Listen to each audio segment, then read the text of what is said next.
এখানে আলুগুলো সিদ্ধ বসিয়ে দিয়েছি। কি রান্না করছি অবশ্যই দেখাচ্ছি।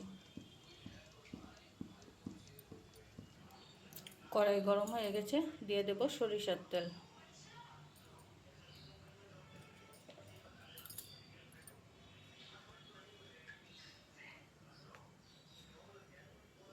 দিয়ে দেব গোটা জিরে সম্বাসে। এই যে আলু সিদ্ধ হয়ে গেছে, নামিয়ে নিয়েছি। এখন দিয়ে দেব, এখানে একটা মশলা গুলে নিয়েছি। এখানে আছে কাঁচামরিচ পেস্ট আর জিরের গুঁড়ো, ধনের গুঁড়ো, হলুদ গুঁড়ো।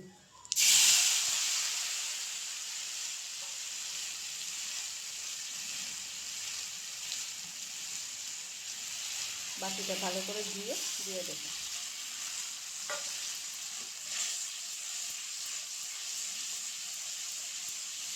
মশলাটা ভালোভাবে এইরকমভাবে ভাজি করে নিতে হবে,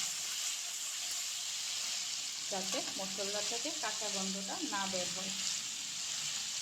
এই দেখুন কি সুন্দর আমার মশলা ভাজি হয়ে গেছে। মশলা থেকে কিছু তো তেল ছাড়ছে।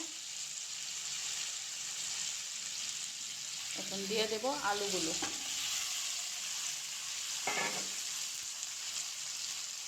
দিয়ে দেব স্বাদ অনুসারে লবণ। দিয়ে দেব একটু লাল মরিচের গুঁড়ো। দিয়ে এখন ভালোভাবে নাড়াচাড়া করতে লাগবে।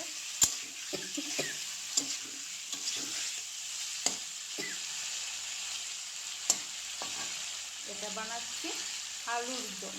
কে কে এইভাবে আলুর দম খেয়েছে অবশ্যই কমেন্ট করে জানাবে। আর যারা খাওনি তারা একবার এইভাবে আলুর দম বানিয়ে খেয়ে দেখবে, ভীষণ ভালো লাগে।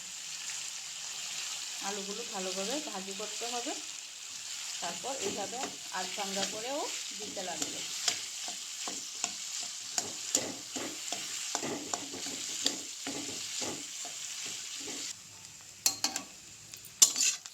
এই দেখুন কি সুন্দর আলুগুলো ভাজি হয়ে গেছে।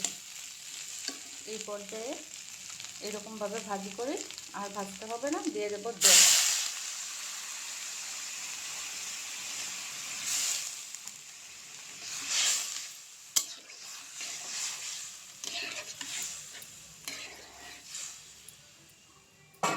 এখন ভালোভাবে বলক উঠে যাক।